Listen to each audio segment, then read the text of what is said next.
You mentioned about cancer. At the end of the day, I think I just have one message to everybody and including the listener. Cancer is not a death sentence. Okay, so you can overcome it if you get detected early. Even you don't get detected early, but you also can somehow change your lifestyle and adapt to a new living, and you just can, go on living as long as possible. I've seen some survivors still surviving 10, 15 years after cancer, even stage 4. Yep. Right? So you never know. It's just how you fight the battle and how positive you are and how you're willing to change your lifestyle.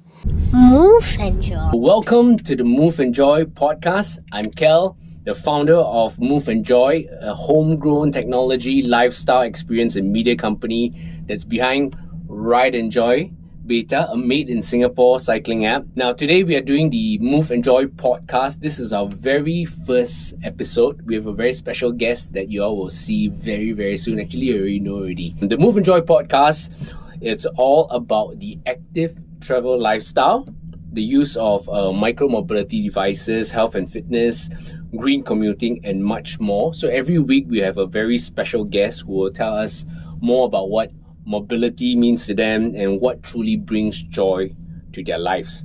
So now for our very first episode, we have a very special guest. One of our local sporting legends, a man who has dominated the discus in Southeast Asia for nearly 2 decades.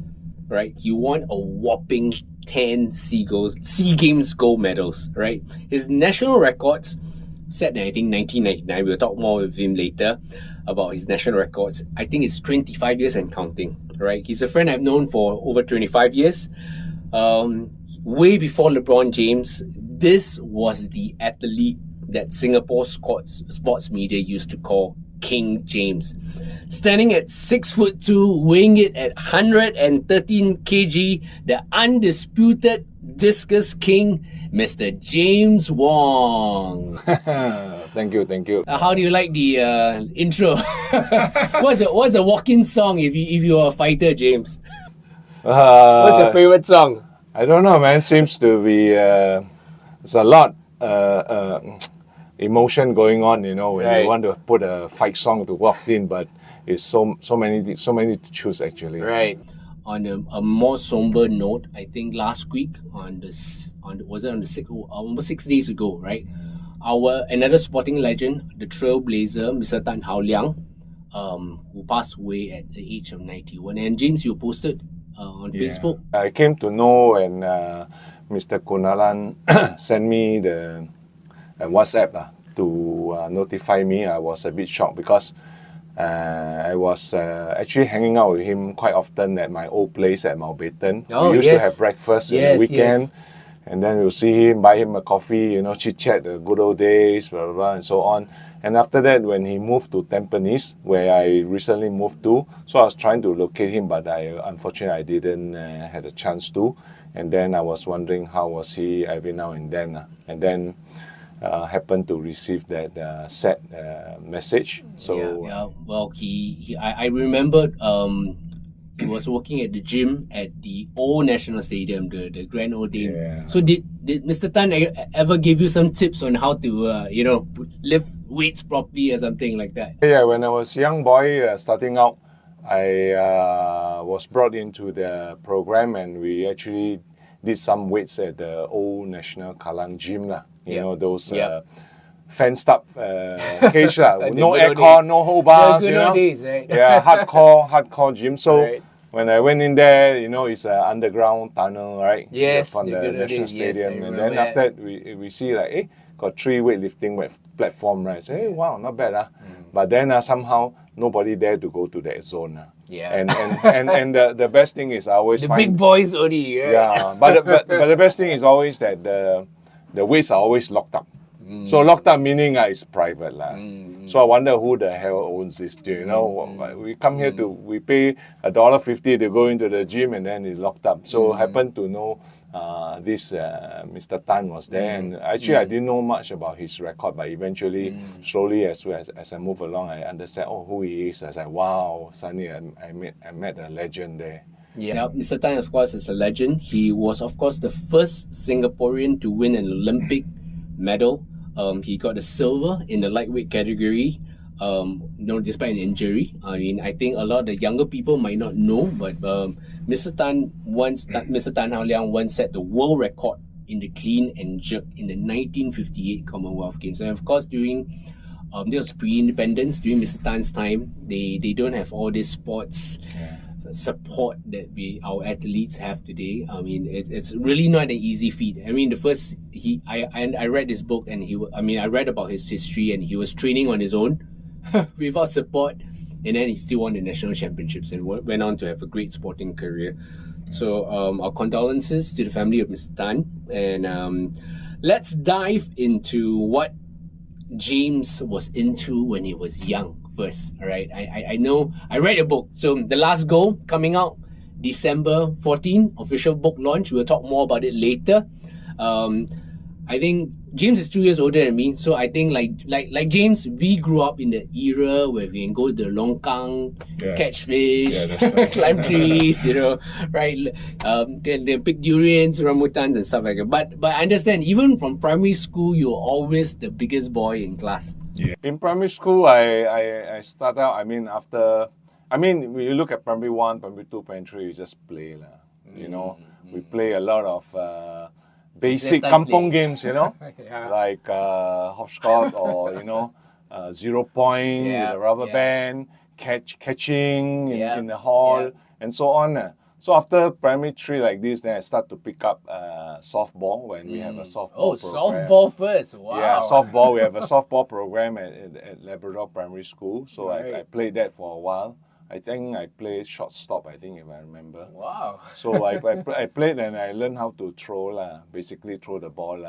So I read in your book that James' other favorite sport is actually football. And guess what? James actually tried out for our national age group squads. Yeah, You're that good. No, I was not selected, but in the past they had this Milo school. So I don't know why it's Milo school, but we drink a lot of Milo, so we decided to go there with my friends. So we just go there for a tryout, But eventually I was not selected, but it's okay. So you were a goalkeeper? Yeah, I was goalkeeper, but I was not selected. Maybe they see a Chinese boy not so agile, right? Maybe James could have given David Lee a run for his money, right? Probably. So what got you into discus actually? Actually, it started out in secondary school.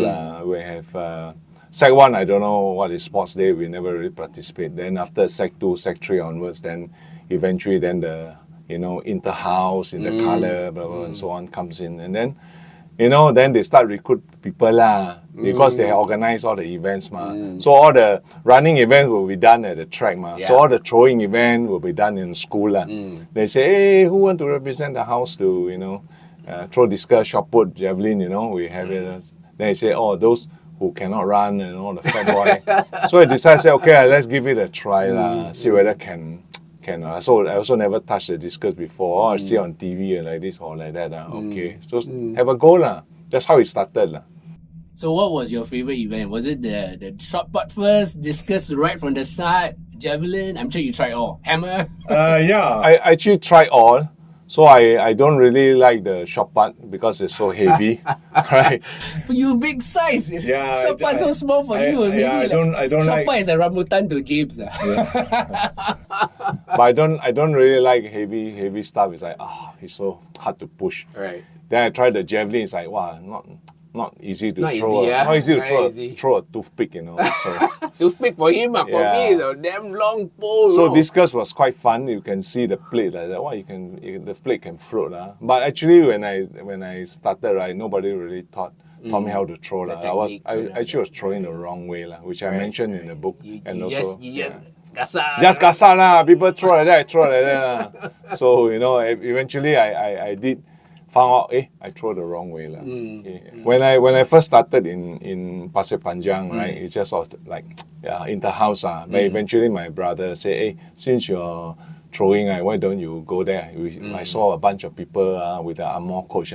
Maybe you can get some tips. I said, okay lah. So I decided to... This is the old Kallang practice track. Yeah. So I took the plunge and take the bus, from my house to the Kallang and then just walk there lah. And then saw this Angmo coach and some of the throwers. Like, wow, they're throwing them fast, yeah. So I like, can or not? What die, man? I was really like 15 only lah, 14 plus 15. So I was like, then I said, hey, can I join? Then the American coach, his name was Gary Stanlon. So he actually was brought in by Singapore Sports Council to start off with the program for athletics, the throws lah.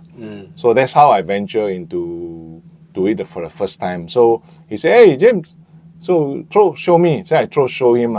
So I actually released how I think it was released. So it's like, although the discus looked very fierceful flying off, but it's not flying any further. Then he said, hey, you throw the wrong way. Then he taught me slowly, how you hold the discus, that's how we also teach the young students how to do it.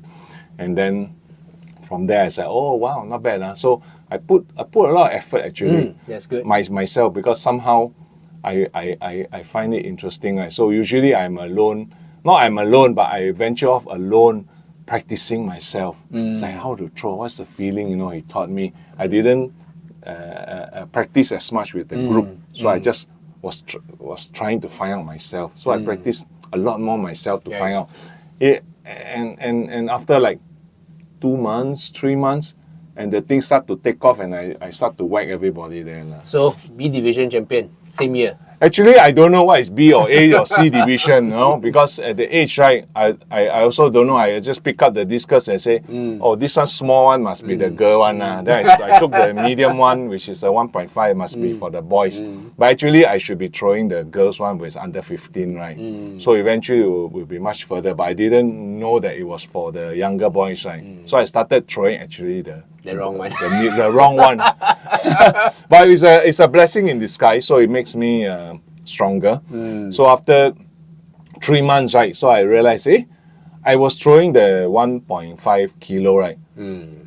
My distance was further than the C division boys' distance. So it's like, wow. It's like, wow, really? I didn't know lah, but eventually the year after, right, I was moved to a B division already. So it's like, I miss.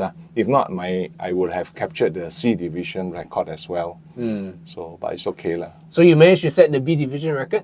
From there was all the way from B to A to under 19, all sort of record as I progress along. You can read more in the books. They also have my coming out data, December 14. Yeah, a lot of data profile that I've collected through many years. You can see my progression. I think quite interesting if you are a thrower, maybe quite interesting. If you're not, you like to follow my journey. You also will see actually from a young age how I perform and so on. So many records broken along the way and captured lah. Because sometimes you break too many records, everybody tend to forget how many records you actually broke. What was your breakthrough year? I mean, when was the year that you realized that, hey, I'm really good at this, man? I think I can become a national athlete, represent Singapore. Yeah, actually when I first started, I don't know why it's national athlete. I just want to go there and learn how to throw. Simple game plan. Just have fun. Just another sports, right? Right. So when I first started, like I told you, 3 months, things start to fly, like very nice. Like, wow, quite fun. Yeah, that is, wow, okay, wow. So it's things to push me. So after training for about a year and a few months, because Gary only lasted 3 months there. He's only available for 3 months, the program. So under the Singapore Sports Council, partnering with A&W Fast Food Change, right? They call it the A&W Athletic Scheme. Wow. So I was recruited there. Then eventually I was good enough and they recognized me part of the scheme, right? So I received actually my first time meeting then the chairman, Dr. Tan Eng Liang. So he presented me the plate, the memento, which I have also is in the book. And I was like, wow, who is this?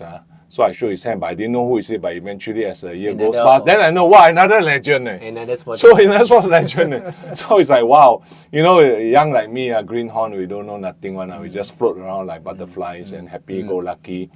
So when I finish with Gary, then I moved on to a local coach called Mr. Foking Choi. So he trained us quite hard also because he took over the group, right? Because once Gary left, then there's a vacant vacuum. So eventually the intact of the throwers, the team that we trained together, we were there also. So after about maybe a year and a half, then I realized I was actually quite good.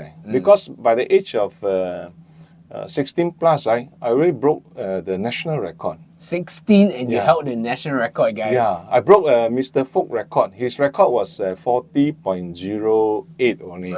Right? The time it was like, wow, how to reach that? That's using a men's discus, 2 kilo.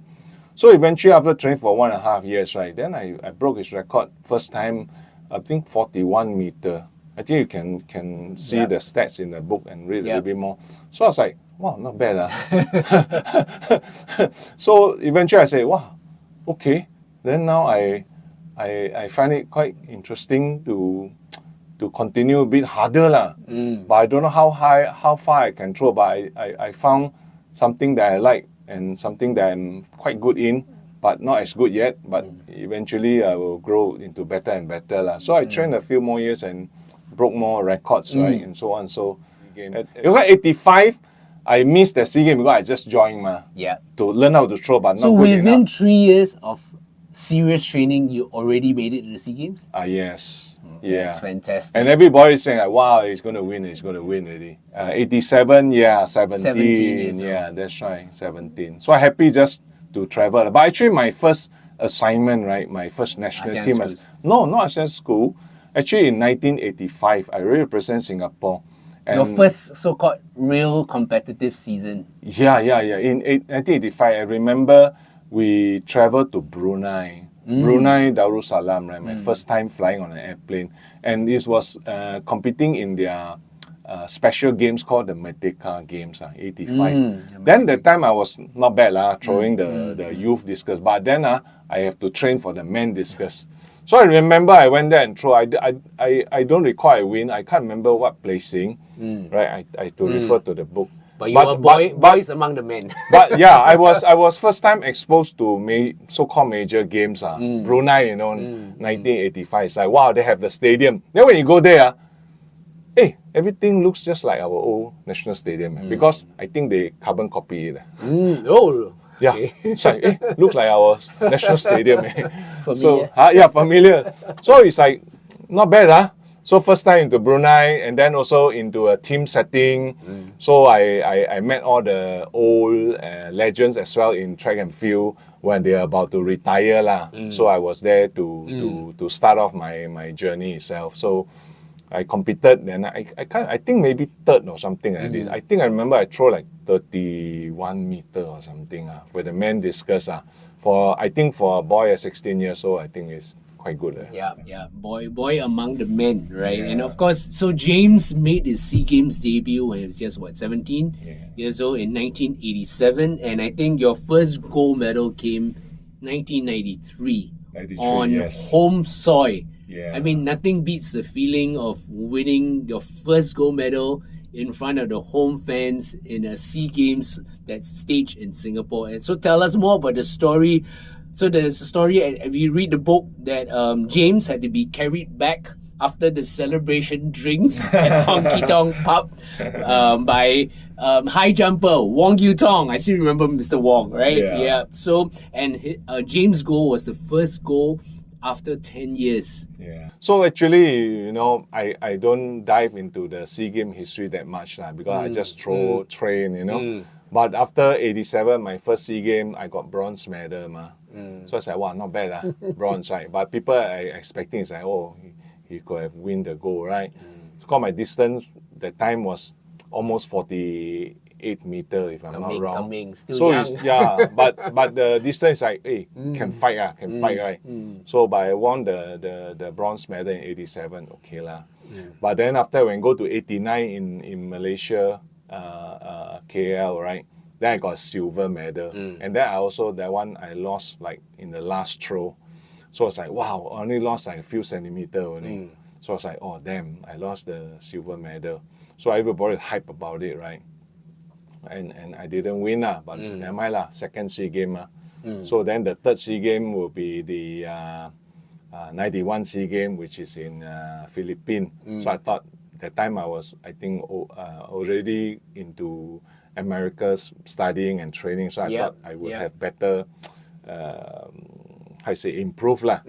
But somehow I think a lot of things go on in my life because when you go overseas, you have to learn about time management, you have to learn about study and balancing. A lot of things going on. It's mentioned in my books. I struggle a lot. So when I came back, 91 SEA Game, I was tipped to win, but actually I came back both fourth placing. So after that, I have some issues. And then I learned how to manage myself. And then in 93 home games, right, that was like, wow, everybody is like hype about it. Say, wow, the last pressure, right? Yeah, big pressure. Because everybody saying, wow, hey, the last SEA Game we won, 83, you know, don't malu us, don't this and that. It's like, wow, you know, it's really, but I was quite focused on what I need to do because from the first game onwards, I think I can win, but it's just not everything is put in place yet. So eventually in 93 when I won.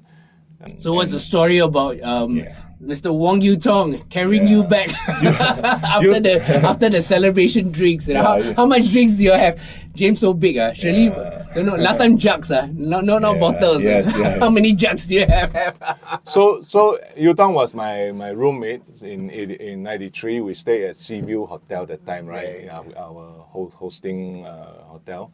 So before that, you know, we meet people from the track and field fraternity, and I know that time one of our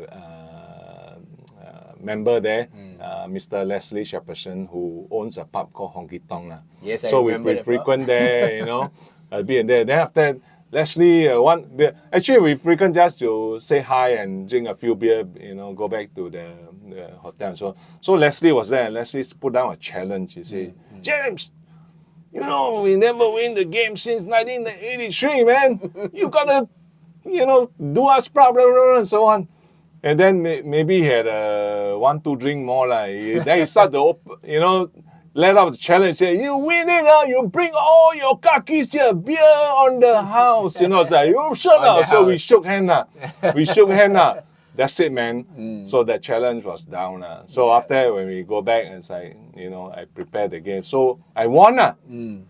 So after I won, then we go proceed to the pub. I'm sure it was celebrate with the gold medal. I'm sure it was a mega celebration. I think we will leave out some of the details of the celebration, but, you know. How many jug? How many jug? We don't drink by the glass. We drink by the jug. How many? Back in those days. It takes a lot to get me drunk, So actually, I was really drunk, and because it's so happy, everybody come and cheers, bottoms up, and Leslie also got drunk. Everybody, you know, it was a big celebration because I think he and most of the people in the SAAA at that time was very happy because it's like finally we have won a gold medal since 83, right? And some more home game, you know.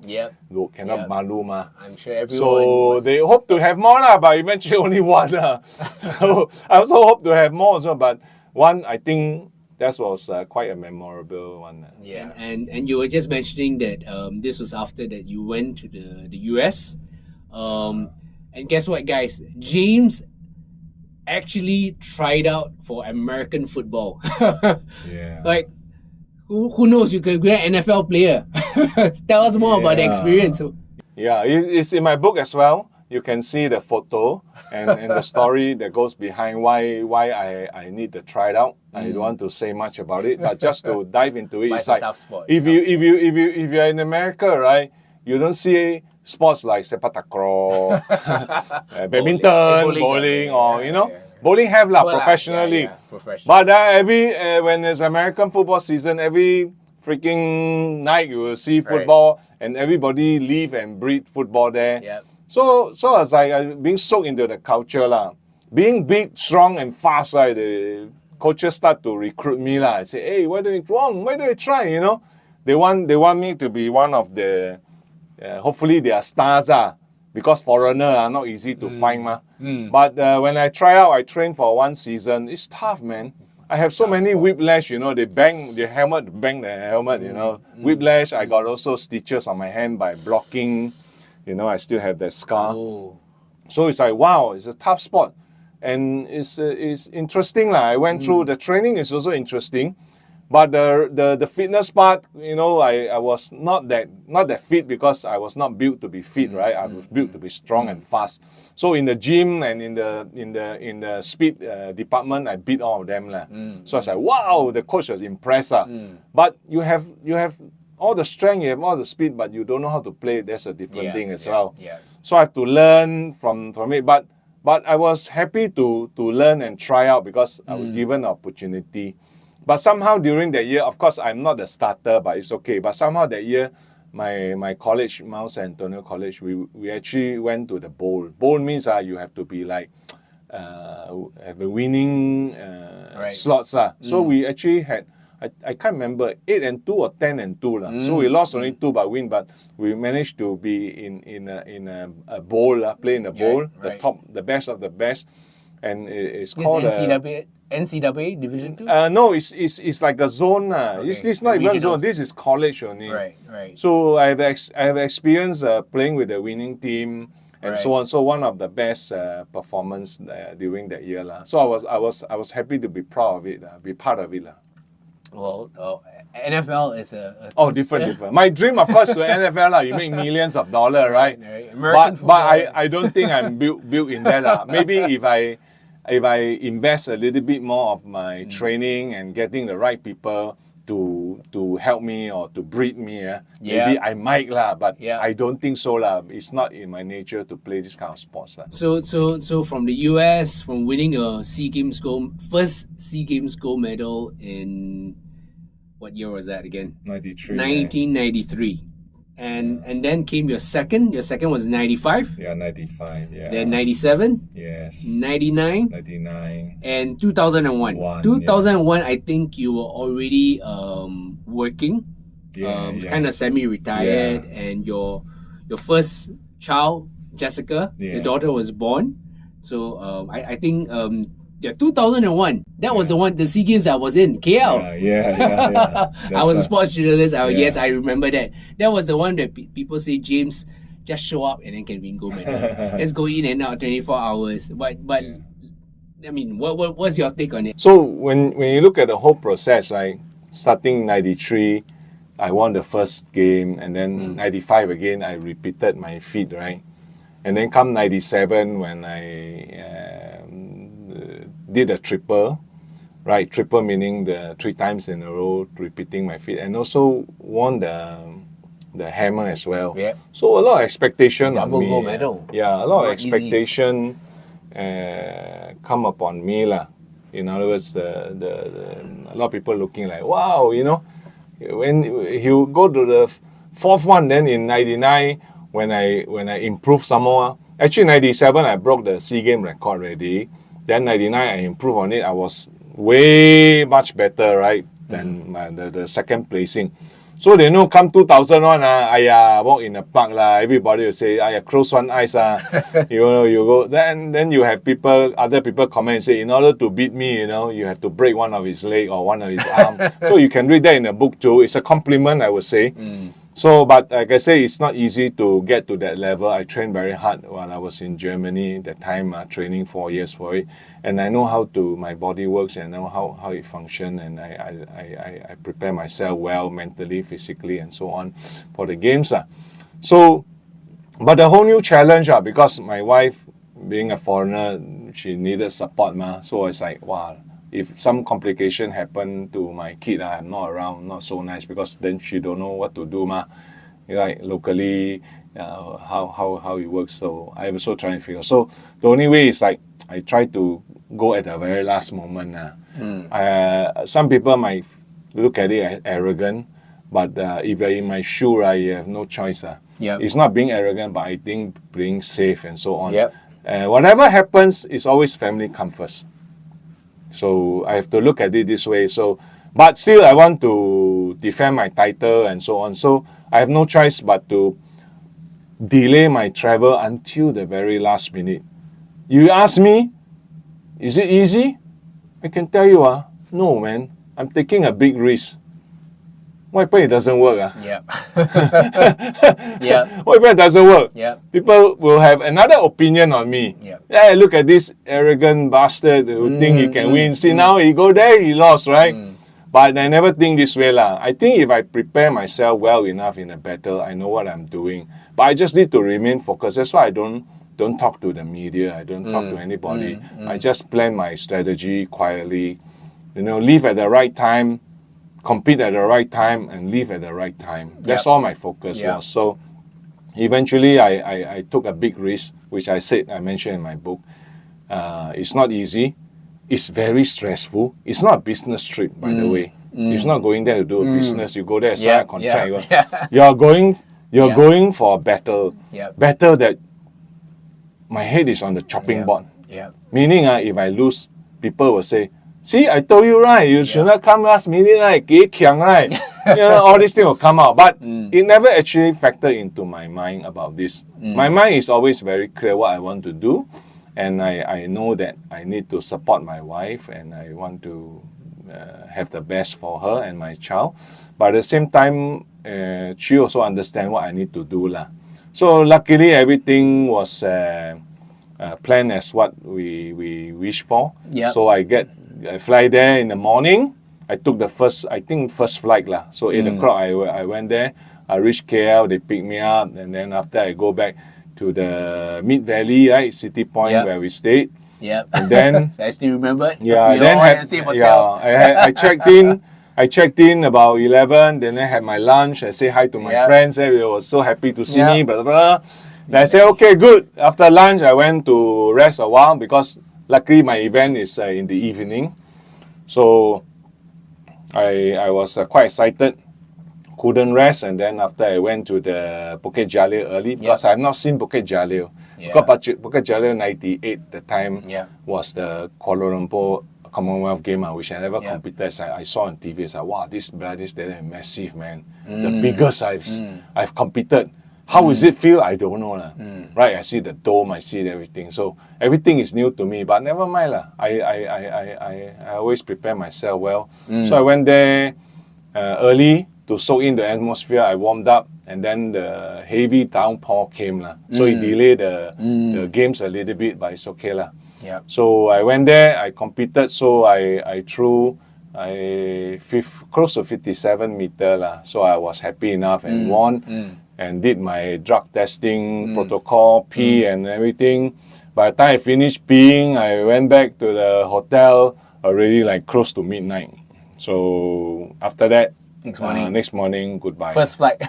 First flight out, And of course, the following SEA Games, 2003, was James' 6th consecutive gold medal in the discus. And then the following year, of course, you won the Sportsman of the Year, the first track and field athlete in 30 years. Then came 2005, was the Thriller in Manila, right? We love that.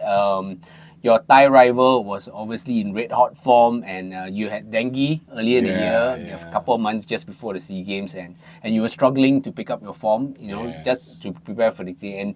And at 2005, Big James crying after he realized he had just won the gold medal. Can you imagine Big James crying? When was the last time you cried? In 93, your first SEA Games goal?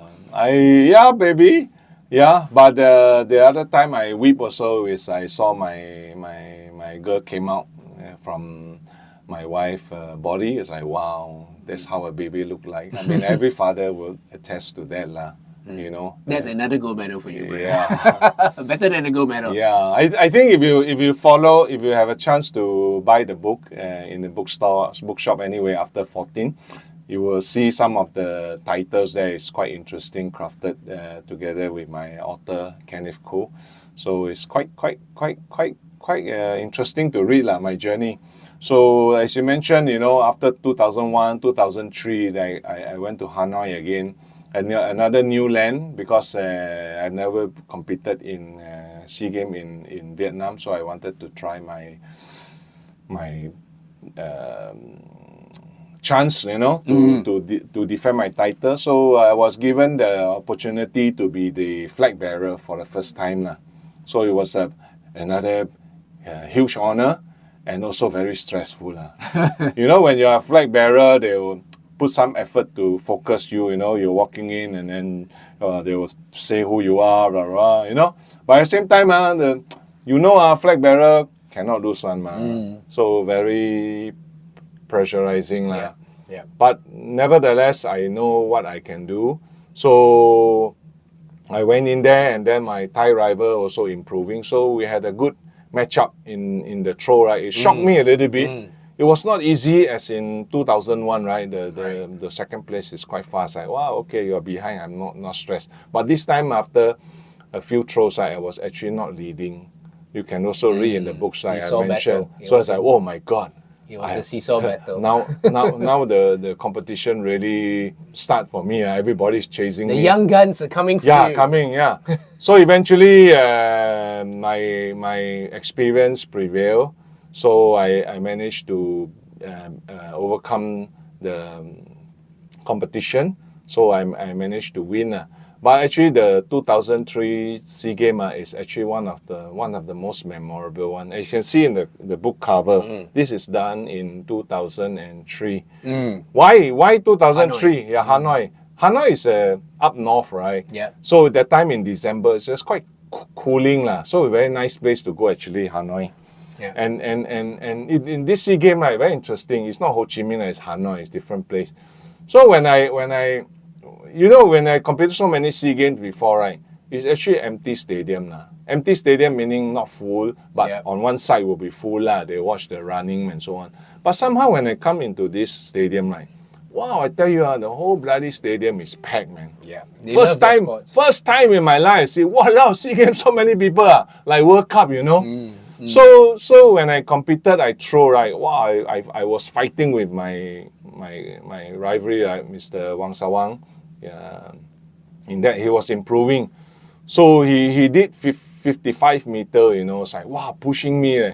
So eventually I won it with 56 meter, 50 or 19, I can't remember. Fifth throw. I think you read in the book, right?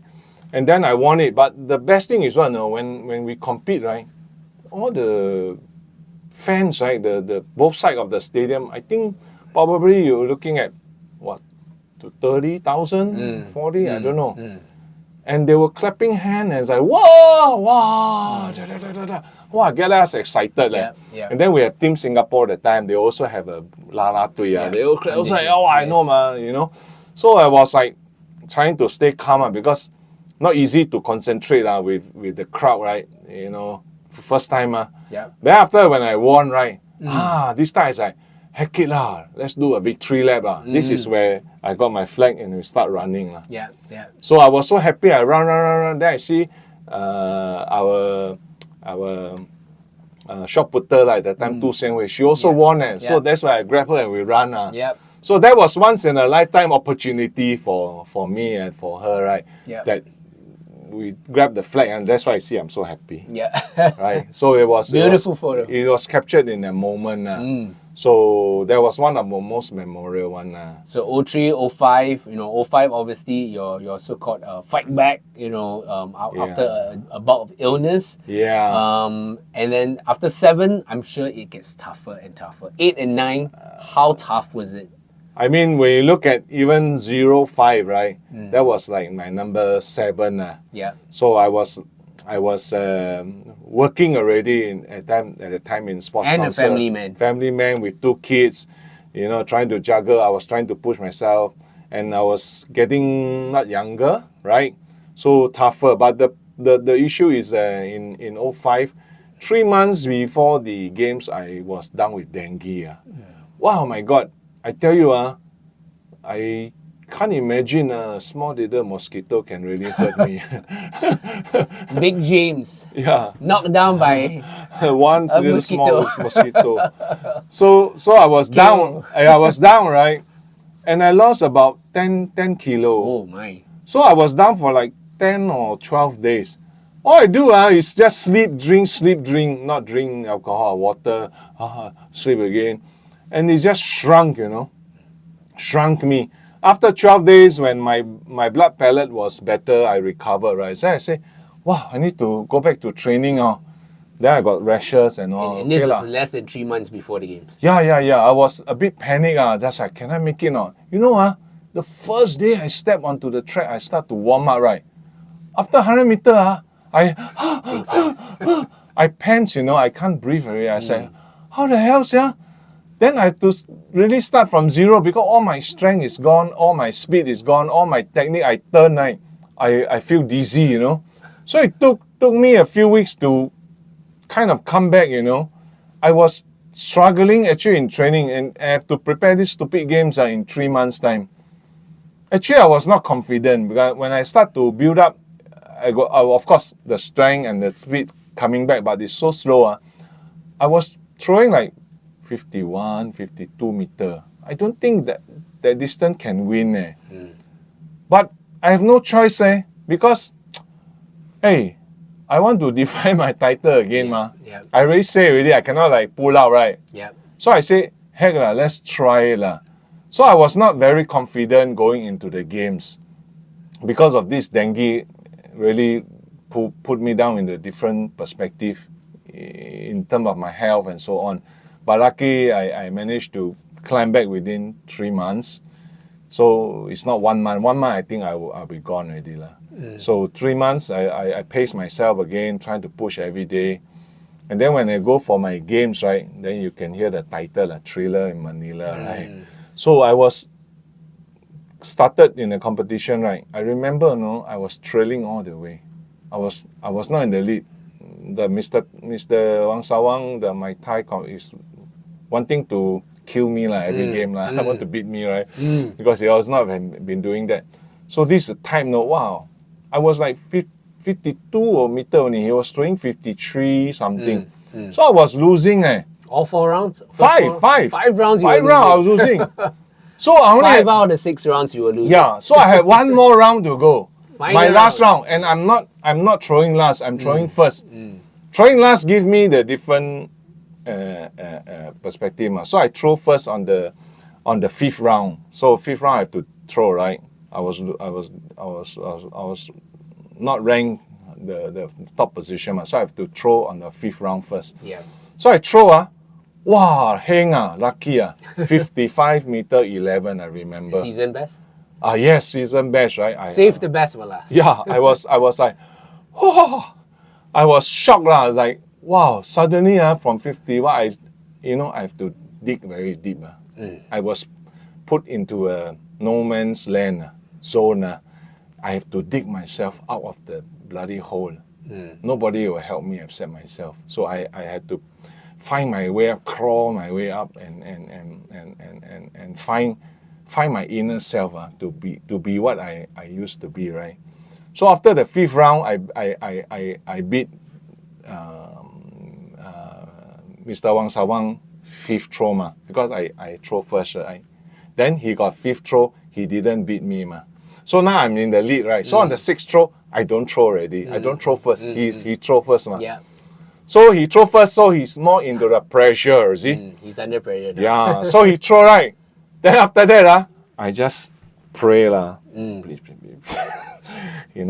I'm playing I don't know, psychological game or I don't know So I pray. Then I hear bang. I say, ho sei liao. Maybe he hit the cage All right. So as mentioned in my book, right? So I said, wow, I finally did it Then the last throw I don't want to throw it. Because no point. I don't want it because it's like no, it's not ya liao.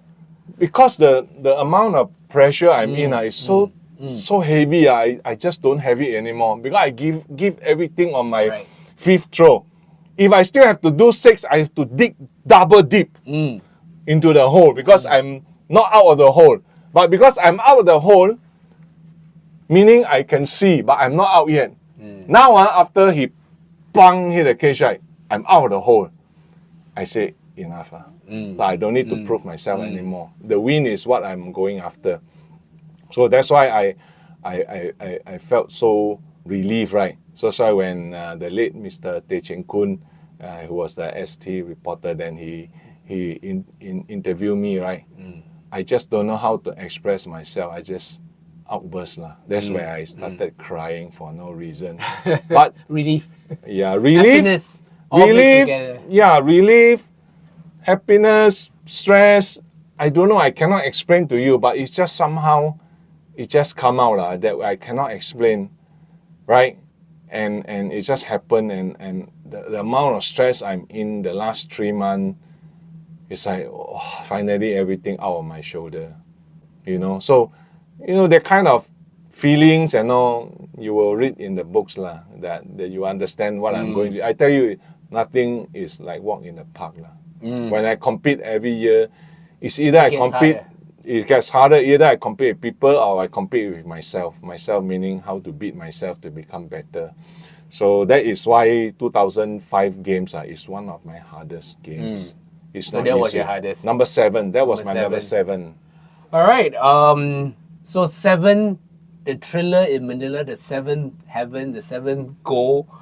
2007, you skipped the SEA Games, and then after that, you got your 8 and 9 at 2009, 2011, and then you actually tried to get your 10th gold medal in 2013. So when do you feel that it was the right time to retire? Yeah, after the 2005 games, it's so pressurizing, and then when I tried to do 2006, trying to qualify for the Asian Games, so I missed it by not so far like less than a meter or something. So I was not recommended. So it just defeat me as I said, forget it. I quit I don't want to throw anymore already. So tiring, you know, working and training. I said forget it You read my books also why I decided not to throw the 2007 SEA Game, and Mr. Wang Sawang actually thanked me for it. Said, thank you, James. Thank you for not competing, so that you know they have a chance. He has a chance to win. So eventually, in his own home game in Korat in 2007, he actually won the first SEA Game gold medal. One in his life you know. Because you didn't show up.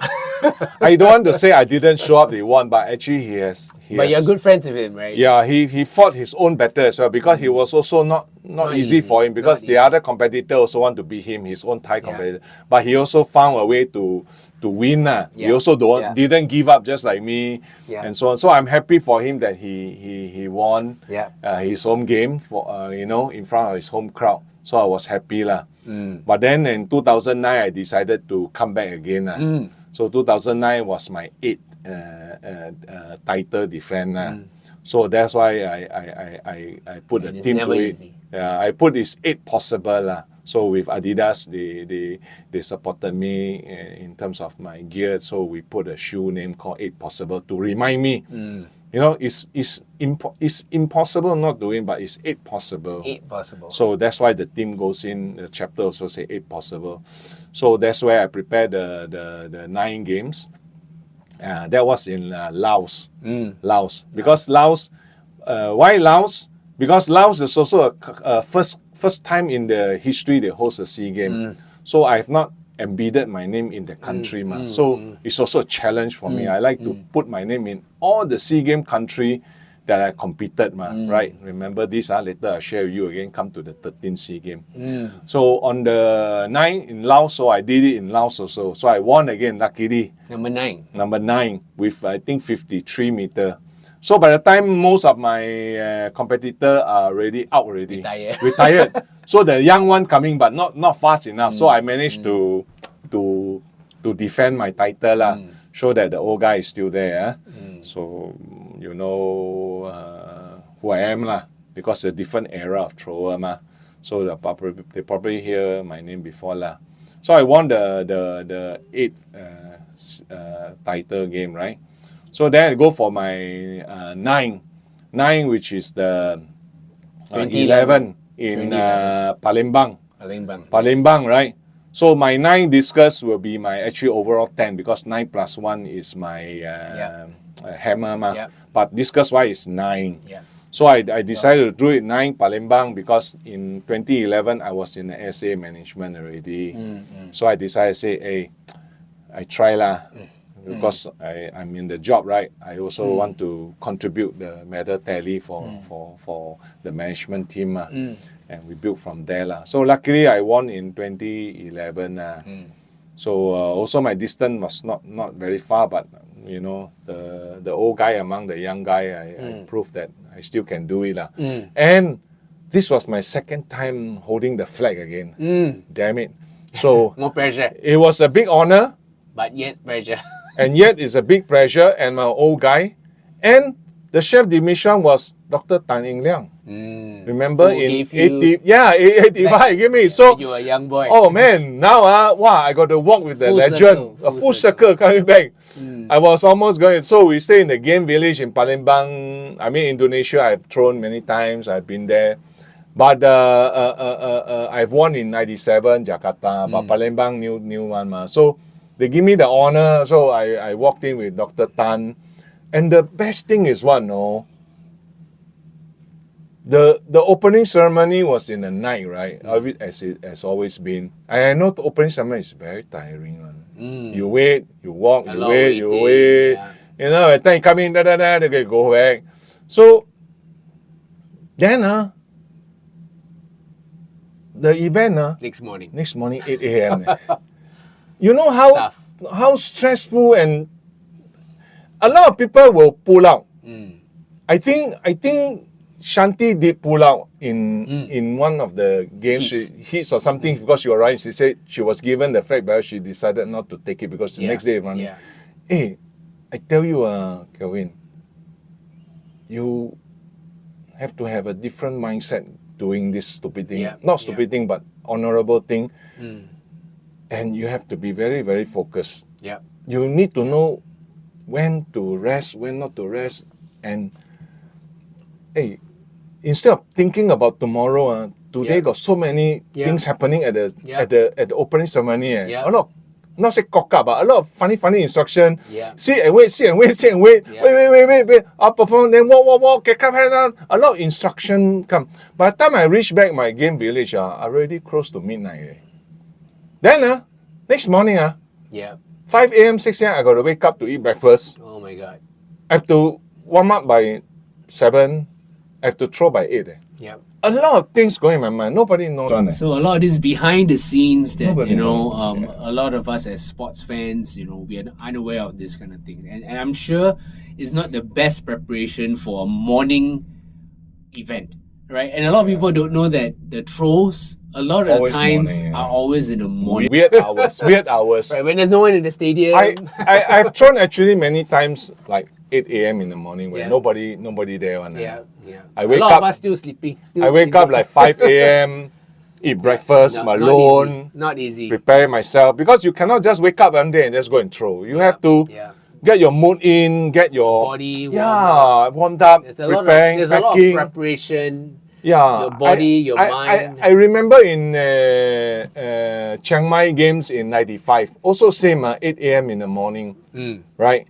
And then I need to sleep early, and I couldn't sleep, so I went to the late Dr. Tay, right? Tay Kong Chuan was a medical doctor. He also passed away with nose cancer.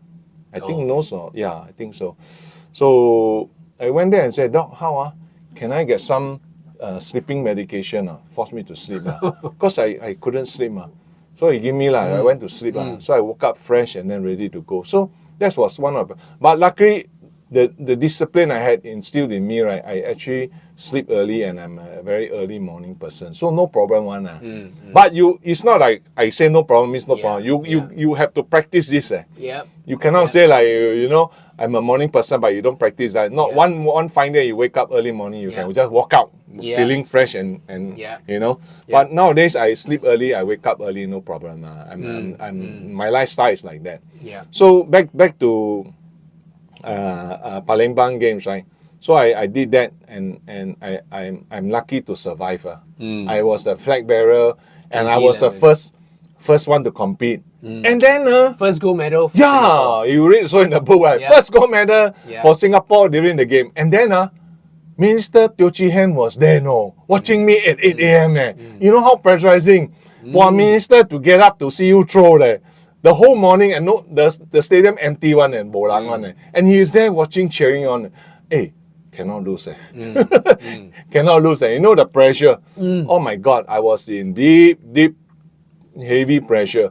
But God is on my side. Everything prevailed, and I won it. And then he presented the first gold medal for Singapore. Yep. And I was happy to then defended my number 9th SEA Games gold, right? And then my overall 10. By the time you were already late 30s. Sorry, brother, I'm already 42. 42. And still fighting all the young men. 42. So 42, I was like, wow. Yeah, I think if those listener, you are 40, you will know what I mean. Yeah. Oh. Your body will break down quite fast. Exactly. And you I'm can, feeling it this morning. You My can, knees, yeah, you can do an exercise or play a football game or whatever. Next day you will know that. Yeah. But that's how I endure my pain and so on. I believe that I still can do it. Yeah. So at 42, I did it. And then come 2013, right? Then I already have 9 already, ma. And the nine, what I know is I'm tied with one of the SEA Games legend. Her name is Josephine, right, from Myanmar. She won nine times or so in short put. Yeah. Short put. But of course, she won discus and all. But I bench it on one event. Yeah. We on par. So I'm 9, she 9. You're hoping to be the first and only person to win 10 SEA Games gold medals in the throws event. Yeah, I have to bet myself. But if I would have done the 7th, right, I would have got it already. Yeah. But you missed 2007. Yeah. So that was a pretty. Or if not, I started earlier, winning. Right? Yeah. But it is what it is. But it was not meant to be. But you still hold the record. I want to attempt it. Yeah. I want to attempt it. My hands were itchy. Why? Yeah. A few things. Number one, the record. It triggers me, ma. Yeah. When as a sportsman, when somebody challenges you, you don't back down. Yeah. You want to be calculative. You want to find your way out if you can do it. Right. Even you can't do it now, but you must be given opportunity to train and so on. So. Right. So I say, hey, try lah. But then I look at it, okay, 2013, I'm already 44, going to 45. Because December, my birthday is January. So I'm the tail end of 44. I'm 45. Yeah. 45, a lot of people don't do it. Can retire age already. Yeah. But I still do it. So I try because I was still in the management. I said, then I go one more. And not because I'm in the management, but because that the thing of not trying will haunt me. Like I say in my book, I wanted to try because I want to break that 9 and I don't want to be the tie. I want to be the tiebreaker. I want to be the one to do it and feel happy. Can I do it? I don't know. 2011 I did it, but not easy. Yeah. But 13, maybe another fresh blood will come, which I mentioned. Yeah. Will come and beat me. So I don't know. But I think I need to give myself a shot. I try. At least I don't regret. So 11, I try. And in Myanmar never host SEA Games until the last time they hosted in 1969 in Rangoon. So you've never been to Myanmar? I never been to Myanmar, in Naypyidaw, right? So now you have been all 10, all 12? Yes. 10. 10. Timor-Leste. Yeah. So Myanmar host, right? And somehow the last time they host was 1969, my birth year. So a lot at stake, right? Yeah. A lot of things going in my mind. You just imagine the thing that I'm facing is like, if I don't do it, I will probably regret. But if I do it, at least I say I try. So being one of the oldest, 44, lao jiao, super lao jiao, I don't know what, old man, I don't know what, senior citizen. Actually passed the master 35 years, so you can throw it. I'm already past the master. Super master. So I train, not easy. I first have to qualify, I mentioned in my book. Yep. Everything, every throw is not a walk-in, I have to qualify and so on. So in 2013, I tried. And then I managed to get close to it, and then SNOC say, okay we send you . So okay, good . So I think was like low 50s or 49 only. I was struggle because not easy . Wow. So I went there. So I went to throw, right. Then come the new Malaysian boy lah, Irfan. So I've known him. I've seen him a few years before. He throw in some Malaysian meets. I also throw. I say this boy okay lah. Looks okay, but haven't there yet lah. But I didn't know how far he can throw lah. So when he competed, he come right. So maybe he had a better training. He's improving. After a few years, I saw him. And then after that, when we started right, oh my God, it's not easy that I tried, huh? Of course, I get a season best. I throw 50.7 as an old man, 44 years old. I think it's commendable, very commendable, I would say. But it's not enough to win even a medal. I was fifth placing. Oh my God, 50.7 could have won me anytime gold medal in the past. Previous SEA Games. But this one, wow, 50.7, can't even get any medal. I was fifth place. It shows that a lot of young guns coming out. But have they managed to beat your SEA Games record? Not yet. Not yet. So that your SEA Games record was set in 1999. Yeah. We'll talk about that in a while. So what I'm trying to express is like I dealt with at least 2 or 3 cycle of throwers. Yes. For my 20 plus two years. generations. 3 actually. 2 to 3 generations. Yeah, in the first part was the older one, right? I win, then they quit. Yep. Then after in between, Yep. I won, then they quit. Then now I have the new one. Three generations of throwers who came, and the third generation managed to overcome it. Well, because I'm on the downhill, brother. I'm not any younger. So he managed to beat me. So at that point onwards, I say, I've tried all I can. Then it's time to pass the baton. Yeah, step down and hey, you guys enjoy lah. I've tried 50.7, don't win. I don't think I can push my body any harder anymore lah. I think it's time to step down and then you guys have fun and okay, here's my record. So go back to the record point, right? So 97, 91, it started on 91 when in Manila I didn't win any games, but the record was broken by Filipino, Fidel Rapiso. He did 52 meter. So 52. So 93 I won. I beat Fidel and I beat Adu, who is the former 5 or 6 time gold medal. So after that they quit. They quit. I beat them, they quit, right? So they passed the baton to you. Yes, correct. From there is my error. And then 95 I defended. Then 97 I was quite good shape. I trained and then I decided to focus on the record, which I did lah. So I did 52.10. The record was 52.0 something. Something is in the book lah. Right. So I broke the record by a little bit lah. So I was happy lah. As long as I break the record, man.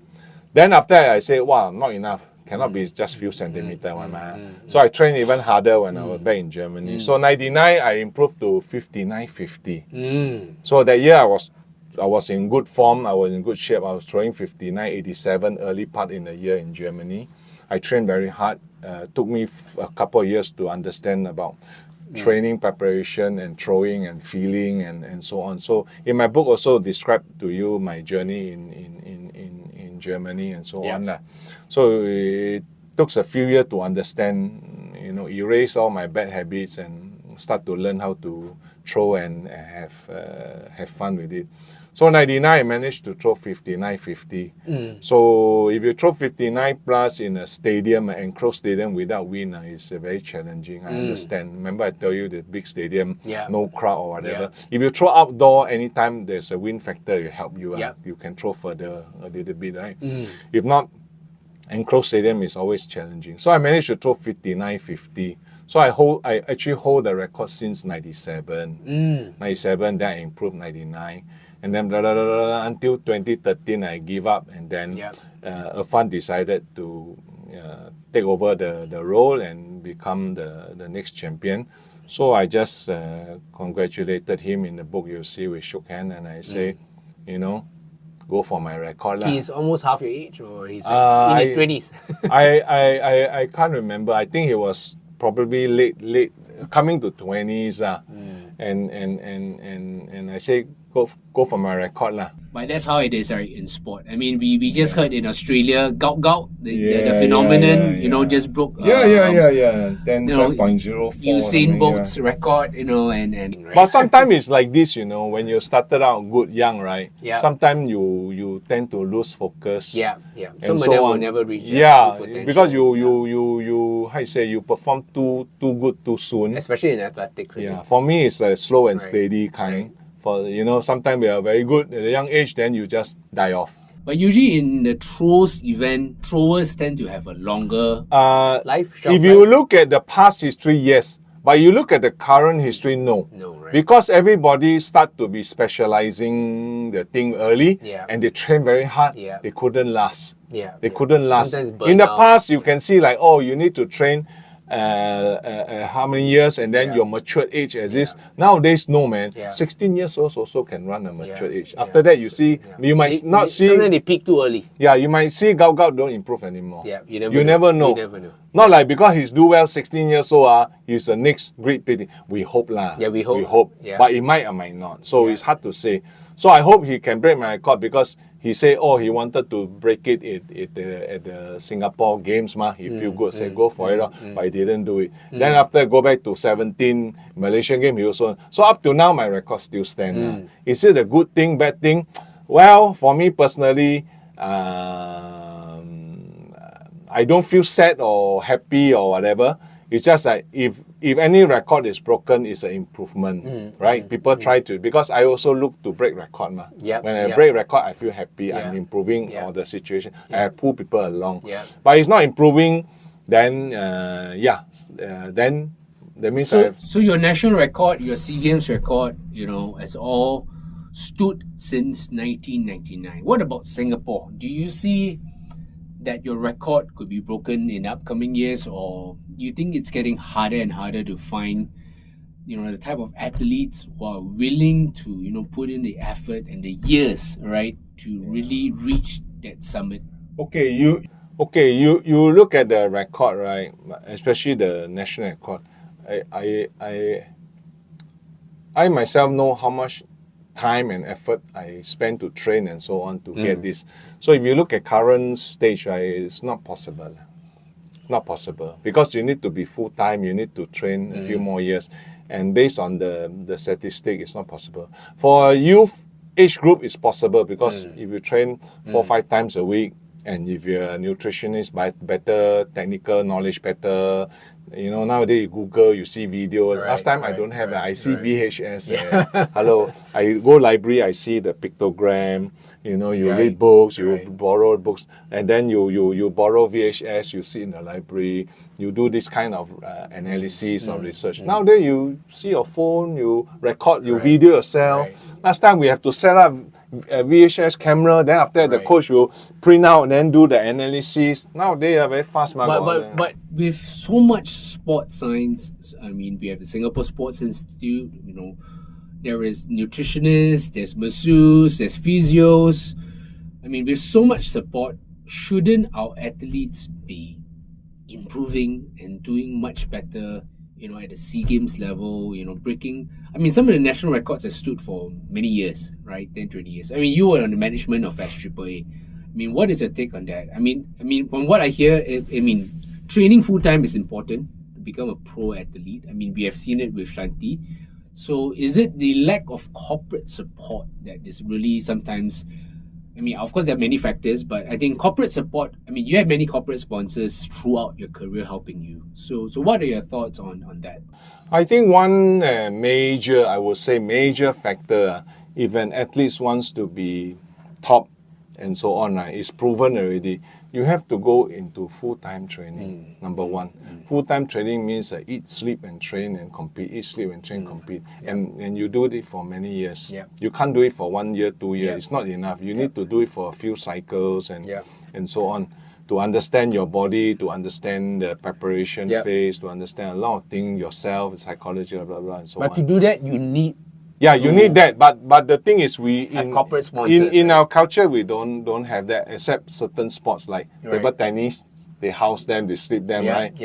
And then sports school you have, Badminton. badminton you have, but not all sports have lah. But if you want to look at it, right, if our track and field perspective, how I wish we have a building, we can house our athletes, we can do it full time. The Thai is proven, the Indonesian proven. I visited their places and so on. It's like wow, but it needs a lot of dollars and cents to pump in to do this. It's not cheap.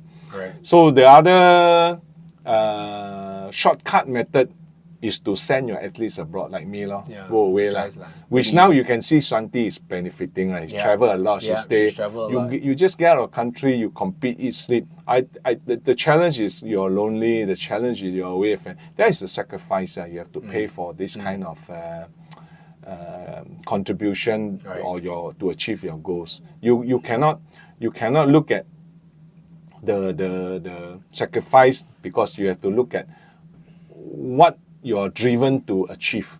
Because if you achieve it, you forget about the sacrifice. So you cannot dwell on it. You should not dwell on it. You should not even focus on it. You should focus on you're given opportunity to do this full time, and people are paying you, and people are feeding you, and you are traveling to places, and you have to adapt to the new lifestyle. You have to do this, do that, just to chase your dream. Because your dream will spark to many factors. So you have to focus on that journey. So if you want to really do well, right, you either have a good setup home base, or you just have to travel abroad.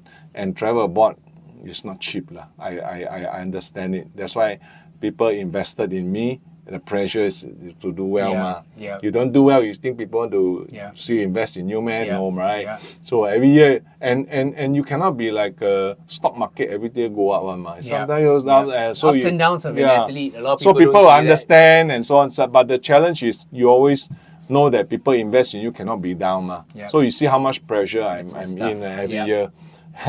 To do it few years, okay lah. To do it 20 years, 30, hey, you know how much things I go on in my life that I really sometimes I wish I don't need to have that. Yeah, and for those who just join us, this is the Move and Joy experience. Today is our very, very first episode.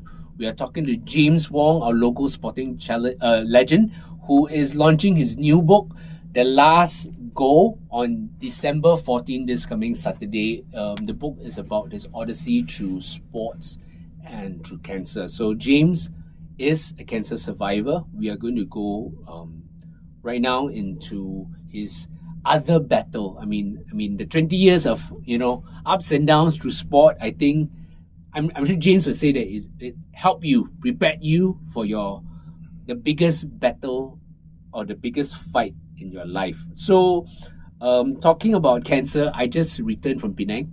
My father-in-law just passed away from liver cancer at the age of 94. My mother-in-law also passed away last year, December, 1 year apart. Well, she lived to 91. So I guess I've also lost friends to cancer, young, 40, 50. So cancer can hit you at any age. James is just 55 this year. It's always difficult, when people talk about cancer. It's not a topic that people want to talk about. But maybe you can share with us, James, what was life after being an athlete when you retired? And we know a lot of athletes, we have seen it among our friends. A lot of us deconditioned athlete, myself included, we tend to put on weight, and then we let our body go, and then some of us will start to put on a lot of weight. We have health problems. What was it like for you? I mean, did your weight balloon up after you stopped competing? Good point, Kelvin. You mentioned about cancer. At the end of the day, I think I just have one message to everybody, and including the listener. Cancer is not a death sentence. Okay, so you can overcome it if you get detected early. Even you don't get detected early, but you also can somehow change your lifestyle and adapt to a new living, and you just can, go on living as long as possible. I've seen some survivors still surviving 10, 15 years after cancer, even stage 4. Yep. Right? So you never know. It's just how you fight the battle and how positive you are and how you're willing to change your lifestyle. So come back to the retirement after 2013, right? You see, at my peak age during my competitive years, I was the best shape I felt. I was about 110, kilogram. You know, real strong at that time. I was in peak. I could bench press like 185 kilo. I could squat 300 You've kilo. seen you in the gym. I can do a lot of things that it's like, wow, you know, I did it just to improve my game, right? So as you go along, as you get older, your metabolism get higher, slow down, you eat a lot. And then when I retired at the age of 45, right, after the last game, I mean, my body weight at the time was, I think, 125. Wow. Yeah, so you went up, right? Because went up. as you go older, your muscle... Yes, your metabolism. You eat, and then after that, my lifestyle doesn't change much. I still eat a lot, I still drink, and then party, and then it went up to about, the heaviest was 135. Wow, that's almost So- 20 plus kg. Yeah, so when I see some of my old photos, right, I was like, wow, I'm so fat, so round. Can't imagine that, right? Because all I know is every year I had to buy some new clothes because it doesn't fit, ma.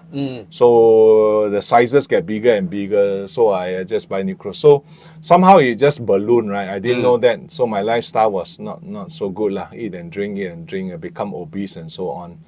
So when I get contracted with this, That was January 2023. What was the symptoms? I mean, what made you think that, oh no, something is wrong?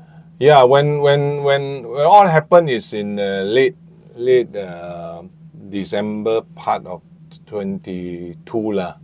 So I say, hey, how come my urine so yellow? I say very yellow, almost like your shirt color like that. So I thought maybe I'm dehydrated, ma. So athlete, you know, you don't drink much, you dehydrate. Yeah. Or you take a lot of vitamin, right? Very Yes, orange yeah, yellow, yeah, ma. correct. So I said, okay lah, maybe I didn't drink enough lah. So I drank, but still no. Then slowly my poo also like, eh, why so grayish color? You know, so not normal. And also the smell also don't smell. Oh dear. Yeah, so it's like, why like that? So it happened for about a week plus or so. So I wonder why. Then slowly, I have like bloated stomach, and then it's like, but I still eat, ma. But I didn't, but the poo, clayish color. I didn't know what was that, lah. Then,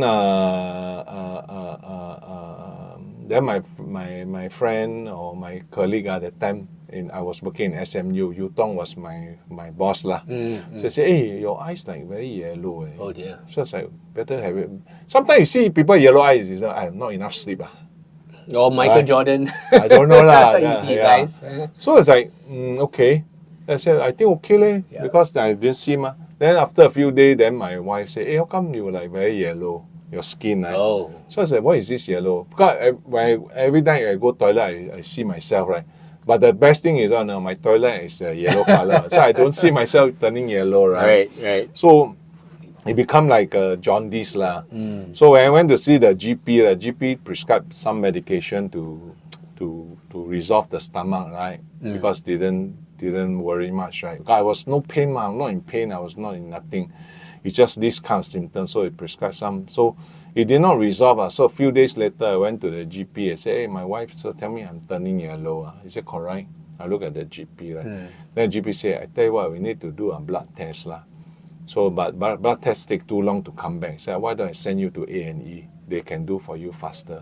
So I got admitted lah. So that's where we tested, right? My bilirubin was quite high, the toxin level. So normally you and me now, no problem, right? The bilirubin will be produced in the body, will flush out, right? It's about below 30 lah. So I was about 500 lah. Oh my God. Yeah, so the doctor said, Mr. Wong, you know, you can die one, you know. I said, huh? I have no pain, eh? Only my shit is clay color, my urine, my turning yellow. Yeah, cannot. We need to do some more tests on you, whether, you know, hepatitis or what happened. Cannot be like that. I said, you got to be admitted, huh? Really? You know, the best thing, that the time is only New Year Eve, Chinese New Year Oh. Eve. So I said, oh shit. So I got admitted lah. So then they do more tests on me and so on. And eventually they step by step they find out I'm not hepatitis C, I'm not okay. Then what is the cause or blockages, you know? In certain, then X-ray, then I see a mass. From mass they do a biopsy, then they say, oh, cancerous. Then they pass me to the real surgeon now. That's where everything started. And when was the operation done? I was notified in January. early January, right? I was admitted on Chinese New Year Eve. That's a week or two after my birthday, actually. So I went there and then actually 10 days after my birthday, January 20, I was admitted. So during the time Chinese New Year, you go hospital useless one. A lot of departments shut down. Even the scanning, they don't. About 4 days later, then they decided to scan me to find out where is it. Then after they do the biopsy. So after that, they diagnosed already. The surgeon explained to me, my family, the game plan and so on. It's all explained in the book. And then they say, okay, we will have to do your surgery on February 24th. Right, February 24th. So I said, oh shit, three and a half weeks. So I said, don't do what? Say, okay, you prepare yourself for surgery. We will do a lot of, we will do some screening, check your heart, fit enough, you know. Go and lose some more weight, go exercise, prepare yourself. So all these are not new to me. That's why all my experience in my sports come back, right? Yep. And I have a few surgery that I know that I have to do pre-surgery activity to get myself fitness level up or strength level up. So when I do surgery, it's not start from zero. Yep. So I know all this. So after when I was discharged, right? So I went back home. Then I really told some of my friends what's the situation I'm in, and a lot of people show concern. Yep. I didn't tell the whole world. Yep. Because we didn't learn till later. Yeah, because because I don't want to share so much because it's how you say at that time very stressful. You don't know what's going on in your mind and how you're going to prepare, right? So the less people know, the close people know is good enough. So a lot of people want to kind of visit me and you know, send me regards. So just something sparks me and say, hey, I have to stop because I'm tired of this visitor repeating my story and tell people. And I also don't know what stage am I. Am I going to die? Am I going to, the doctor tell you have 2 months, 1 month or 3 months to live or 6 months. I also don't know. That was still early. Haven't go surgery. Right? So all I know is I'm cancer and this. And I was like, oh shit. So let's prepare to have surgery. So I decided to say, hey, doctor said I need to lose weight. I need to focus on my fitness. So I decided to. Then the time I was in hospital, right? I was weighing 132 kilo, 132, right? When you were diagnosed? Yeah. So when I was in hospital, I have some pancreatitis and then I didn't eat and so on. For about 10 days or 11 days, I was in the hospital. So I lost 5 kilo. I lost 5 kilo. And after that, I came back out with 126 or something, 27 kilo, which is good. But I said, keep losing some more. So just something sparked me and say, I got 3 weeks, man. I need to train for the SEA Games, man. I turn on my training mode. I switch off everything. Nobody call me. Nobody visit me. If you want to visit me, come and exercise with me. Along the way, I explain and so on. So a few friends came and supported me through exercise, pushed me. So I remember I've not been exercising for a very long time. So I started walking. Even walking also, my leg is sore for first 3 days. Just walk only like 2-3 kilometers. My life has been so happy, eating and enjoying. So from there I know, what is DOMS, delay of onset muscle syndrome, feel like it comes back, everything comes back. For us. You have to push through. Once you push through, everything okay. So I push through, and then I have a game plan in the 3 weeks. I train morning, I train afternoon, I train morning, I train afternoon. I did that, So within that 3 weeks, I tell you, I managed to run 5 clicks in 40 minutes. You know how strong my mind that time, right? I just want to be fit. So then I start lifting weights the last maybe 1.5 weeks because I know start first with fitness, then you come strength. You cannot just start strength like that. So I know how to plan my program. Right. And then so I got lucky for me, I have no pain. So all these are described in my books, my journey, right? So I want to make people understand you sometimes have to push through pain barriers, right, to get the benefit. And you need to understand, and you must not give up. Painful is temporary. You should not like, oh, pain, I don't want to do anymore, you know. That is one of the biggest upset. So I push through the pain barrier. I walk first, and I start to build up gradually and so on. And then I managed to go to hit the gym, right? Well, I managed to bench press up to like 70, 80 kilo for 10 repetition. For an old man, I was 50 something. Then I managed to do leg presses. I managed to do squat. So I was quite happy that my strength level was rising, still possible as an old man. Then my fitness was good. So from that point onwards, right, the 3 weeks, I lost another few kilos. So I was back to 121. Wow. I lost 10 kilos. It's like, wow. Competition weight. Yeah, not yet, no, after 21.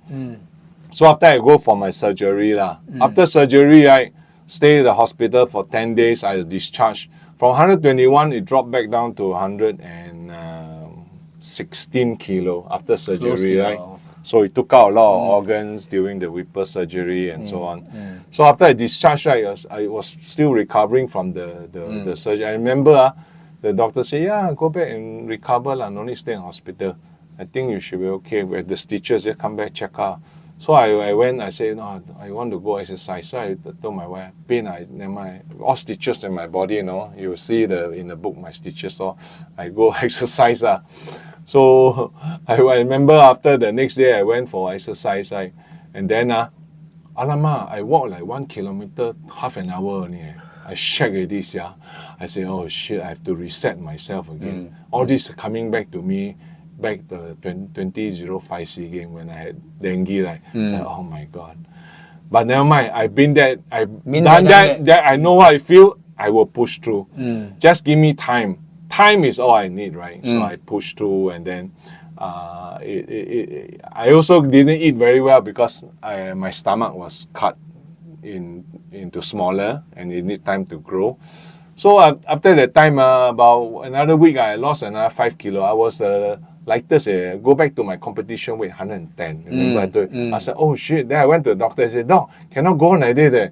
If every day I lose, I'll be skinny. It doesn't look nice. Then I see myself, my legs, they come so flabby, all the fat, muscle all gone. My flabby arm. I lost a lot of muscle mass. So I said, I cannot eat. But doctor said, be patient, slowly, the stomach will grow. Then my wife, my son, my daughter all came back to help to form this support team for me, to feed me, to calculate the nutrition intake I need to do, and I just need to push bit by bit, day by day, I improve myself So that's how the whole thing came along So team James Wong, right? Your wife Yana, your daughter Jessica, your son Joshua, right? Jordan. Sorry. So Jordan, Jessica all chipped in to help you with your taking care of you, giving you support, watching your diet. But there was complication. There was another setback in June the same year. What happened? You see, after 3-4 months, right, I felt better. I exercised. I managed to, do a lot of walking, fitness to get back to where I felt good, and my appetite was better. So, when I have operation like this, right, they always say don't eat raw food because raw food is dangerous, right? No, don't eat raw salmon. Don't eat even salad because sometimes salad the germs trap inside. Right? Because I have a cut in my stomach, so everything is quite sensitive. So I didn't have that. You eat a lot of protein to get the muscle mass getting up, but all raw food I tried to. So after 3-4 months, I felt good, you're all Chinese, you say you eat raw egg. Strong, right? So one freaking day, I decided to order raw egg, right? Oh dear. Half-boiled egg, right? I feel like eating. I eat the bao, That's what I was saying. Maybe I give me more strength. Protein. Yeah. You're hoping to get more protein. So I whack the egg. After that, I start throwing up. I start throwing up the Oh, dear. reflux. So I throw up until walao, my bowel juice also come out. I was like, oh shit, right? That's the 4th month, right? That's one thing. But the thing in June happened is that the problem with that operation is that when you cut, right, oxygen goes into the stomach, right? The intestine actually produces secret kind of sticky substance to protect itself lah. Because now your body is cut, air goes inside. They need to protect. And you know, your stomach. My stomach always keep moving. I don't know about you lah, but somehow for me, every time got keep moving got air, right? Okay. Like then I do nothing, watch TV like you hungry, like Right. a lot of funny sound. As I was worried, I said, Doc, what is that? Oh, don't worry, your stomach moving. Your stomach moving. So it's okay lor. So on that June 28th, which my wife's birthday, walao, my wife's birthday again. So we actually want to celebrate, but I was so bad stomach pain, you know. So I was like, I cannot eat. I throw up. I cannot shit. Nothing comes out. So I'm in so pain. I went to see a GP. GP prescribed because it doesn't work, right? It's not, the pain still there. Then next day I called the nurse in the hospital. The nurse said, hey, better come in. The doctor, the surgeon will have a look at it. So I went in there morning, you know, walao, I tell you, X-ray. After X-ray, I'll go scan. After scan, okay, sit down. Then they explain to me what happening inside my stomach. We saw a bulge in your stomach. Why? It's like a street rapper, you know street rapper, both tie, right? So I say, very dangerous, Mr. Wong. If this thing explode, can die, you know. Oh my God, so why? So yeah, this one of the problem is when you cut, you know, your body move, the intestine don't know how to twist back. So got such thing, man. Say yeah, we're going to operate you again tonight. Emergency, we have to do it. Tonight cut again You know, the first cut is so painful Oh my God, took me so 4-5 months. I was in that time. I was having chemotherapy. I was still taking medicine. So everything I had to stop, focus on this. So I say, tonight we're going to cut. I was like, oh shit. So on my wife's birthday, at night, we get a bed, and then 6 o'clock cut. So he went to cut me again, and this time he explained the scenario. Scenario 1, Mr. Wong, if bleeding, right, blood clot, right, we're going to cut the small intestine, we're going to join back. No choice, right? Or number 2, if it's exploded, worse, you can die, right? And number 3... So there was a risk of death. Yeah. Then so it was a high-risk operation. Yeah, it's high risk because you only see outside the scan, you need to dive in. So the best scenario is we manage to untwist back, clean back the intestine, put back for you. That's it. So as I go to the unknown again, but I was prepared because I done the first 4 months ago the cut. I know how painful it is, right? So I say, do cannot, no choice. Yeah, you have no choice. If you don't go in, you prolong the thing. The air, you see in this thing got air on, you explode, worse, right?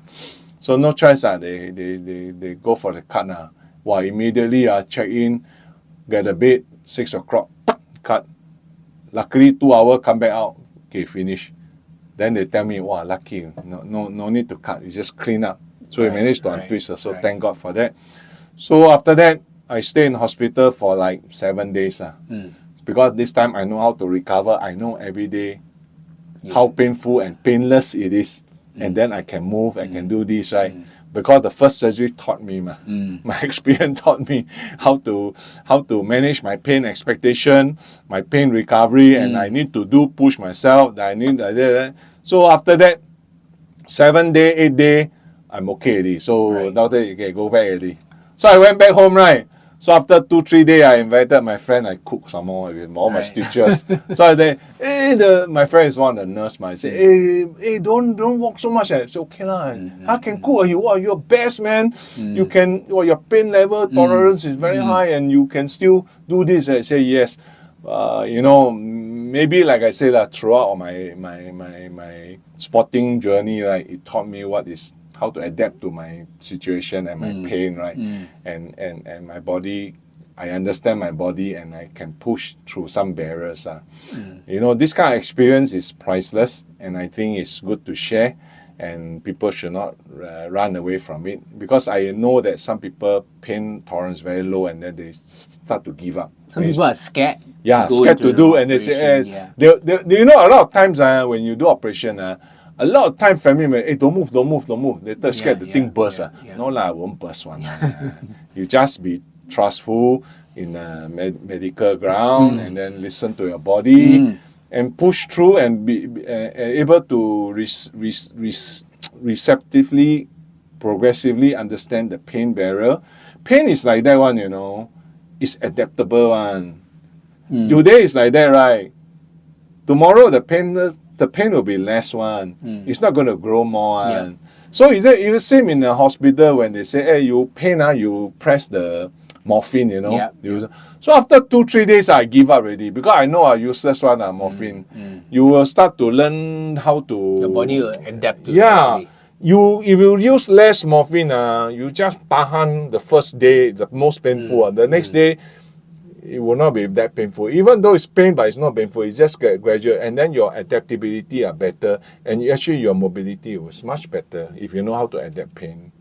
So 2 operations in the space of 6 months. 6 months. The first was to look into the cancer situation. The second is the bowel. So now James has 2 scars, right? All the way, you can see it in his book, The Last Go.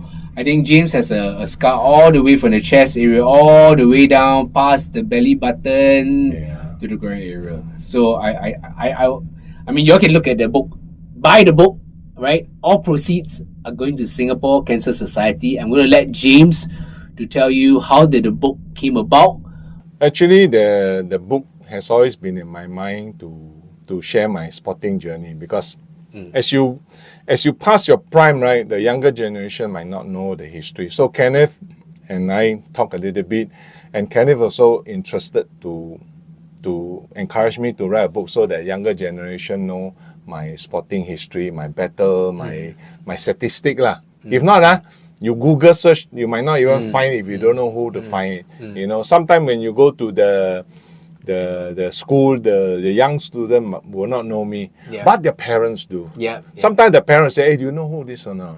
So wow, really? Then they know. If not, you talk to them, they just know you by the name, right? They don't know what your background is. So the book will actually tell the story. But that time I thought I was not ready for the book, because I think whatever people want to know can Google me right? You can Google me, good thing, bad things all appear in there. You can know the internet, the things So after when I contracted this cancer, right, then I decided to have a meeting with Kenneth, sit down and say, hey, Kenneth, it's time. So I shared with Kenneth. Kenneth got shocked as well. So how this book evolved, we don't know yet. But I can tell Kenneth that I want to share a little bit more my journey in the cancer, how I overcome it. And then from there, we kind of intertwine with the golden years that I have in sports, the lesson I learned that I applied in my recovery and my mindset and my things that I want to share with people who can benefit as well. Who will benefit? Maybe some sportsmen and some cancer patient, or some people who are going through some kind of surgery or difficulties in medical might be helpful to understand how I did it, because I think it's not easy. It requires a good understanding, knowledge about training, physical and mental preparation. Fighting through the pain barrier. And things like this. So I think it's good to share, because if I just share the sports, right, only the sports people will know. But I think I share now a broader base of people, caregivers and so on, or people like who might have friends who are battling, and they can read and they can share the knowledge if they might not know. So that's how the whole book came about. So from the whole book, the story, then I decided to say, hey, let's do a fundraising to donate to Singapore. To cancer, whatever lah. That time I don't know who yet ma. There's so many platforms you can donate, but I don't know how to donate ma. So I decided to set up a platform, right? I say just donate the money to me first lah. So I explained to people in the platform, say donate to me first. Some proceed will go to the book first to pay for the book ma. Anything left over I push to the organization. I did so lah. So I started out, I can't remember the link, right? I started out and somehow I find many people want to donate. People that I don't know also will donate. So I think there's a lot of kind souls out there. Even people, your listener also might want to donate. So I think it's okay.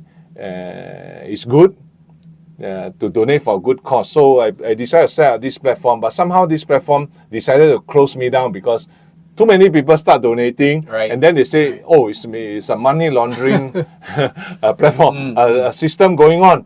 So we'll refund all the money to your donor and then we'll close this platform, no more. I said, then how go raise money? Shit, I want to raise money to do the book and to donate ma. So I'm stuck, Then eventually I pounded on and then go to giving.sg, which is our governmental platform, which is safer lah. Because then you can identify the organization you want to donate to, and you write out your cost, you put photo, and people understand. And then the money donate not to my bank account. Go direct to the organization, and you can have tax deduction of 2.5 times and so on. So I think it's a good thing. So I decided to do that with the book, right? And then I decided to say, okay, let's do a charity edition of the book lah. So I say, let's do 100 copies only. I don't want to reprint because it has to be some exclusivity to it. So I decided to say 100 book. And then I say, okay, let's do the 100 book. A minimum donation of $500. You go to Cancer Society, all the money proceed goes to there. And then from there, we go. Then from that point onward, I say, I want to target to raise 50,000 as an individual. So can or not, I don't know lah. But my mindset is quite firm that with this money goes to the Cancer Society, they can help much more people to benefit who are not financially sound, right? Can benefit the patient, the survivor, the caregiver, the family member, even surviving members. Surviving member, they need help because they are financial. So the money, I think, is in good use lah. So that's why I say I want to create 100 special cover with design and so on. It comes together with a pair of Brooks running shoe. So why excellent shoe for walking, running, hiking. So I talked to my friend Willie, who is managing the brand Brooks in Singapore. So I say, Willie, let's do something lah. Let's do something together. Can you like to support me? Then Willie say, yeah, why sure not? Why not? So with that, we want to offer the $500 minimum donation, right? Together with one special edition book and then a pair of running shoes. A good running shoe costs about $225 to the donor, right? Why the shoe? Very simple. I want you to exercise. Move. I want you to move and enjoy. Move and enjoy your life. The joy is important. So I want you to move because I believe exercising actually helps to reduce your chances of cancer and also keep fit lah.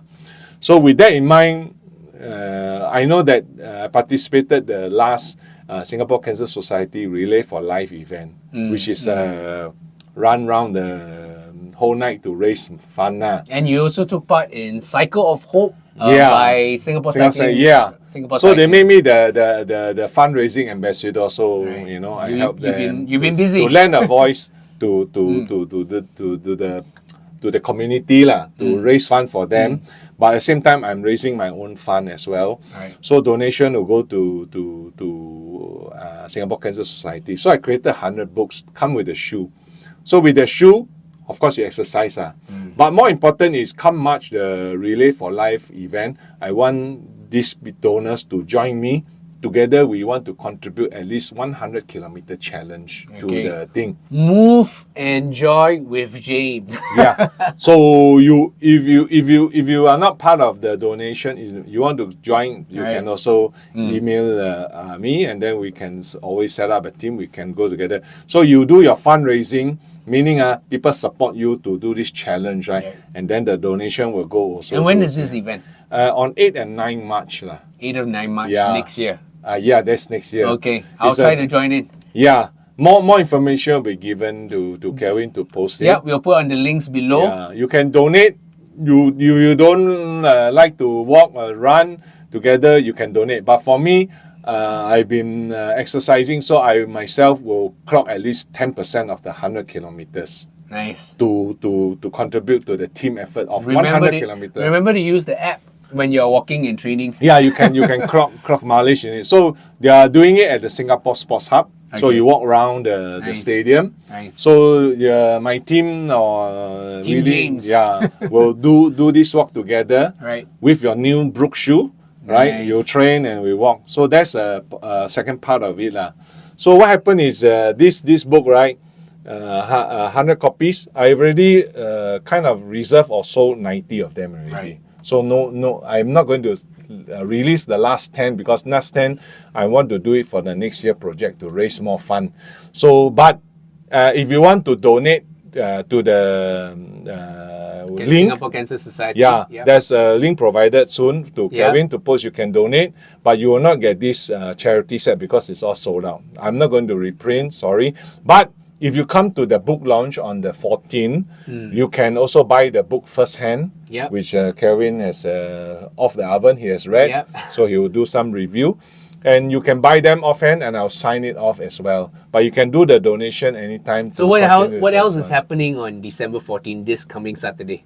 What else? What do you mean? What else? At the launch. Oh, at the launch, we are going to launch, of course, the book, right? And then we will do some sharing and panel discussion and so on. So I've invited also the doctor, the sponsor to share with you why they partner with me to do this together lah. But I think more important as a whole, like why I'm doing this is to create awareness to people to understand. Very important. Number one, cancer is not a death sentence. Okay? And number two, or same with number one priority, to create awareness that, do your regular checkup every Regular checkups. Yeah, so that's a key if word. you get detected earlier like me, you save your life. lah. Right. Early detection. Save life. Yeah. Early detection. Yeah. So it's important Yeah. to have this awareness. Yep. And not only to yourself, but also create awareness among your friends, family. Family. To remind them to have early checkup. Even though you have nothing, right? Go for checkup lah. So same thing, sign up for the Healthier SG, which the government Yeah. paying for you for to screen your diabetes, cholesterol, colorectal. You can also visit the Singapore Cancer Society. They also have screening for breast Every cancer, year, colorectal for guys cancer. Yeah. especially, yes. Yeah, so have this checked up. If they're detected early, it saves life. So you can actually improve your life lah. So even though you don't have anything, right, it's also a peace of mind, to continue growing and learning about body, because cancer now is very common, right? But like it or not, anybody will be affected with cancer. Not yourself, not really about yourself, but sometimes your friends, your family, But you need to learn how to deal with it positively with people who are affected with cancer. You give them positivity, they will recover faster, and you support them with the right mindset, they recover faster. So all these are important factors. And with that, we would like to thank James for being the very first guest for the Move and Joy experience. This is a podcast about mobility, about health and wellness, sustainability, and more. So as James mentioned, it's very important to try to move lah. Even if you are battling an illness or cancer, sometimes you just got to fight through Yes. the mental barriers, the pain barriers. But one key takeaway from me from reading your book, James, it's titled The Last Goal. I think it's a very good title, because I think The Last Goal is really about James beating cancer. and very importantly was the support of the doctors, the community, and also Team James, his family. I think the fact that Jessica, Jordan, his children were there for him, helping him with his nutrition, the support from his wife, I think that's always very important.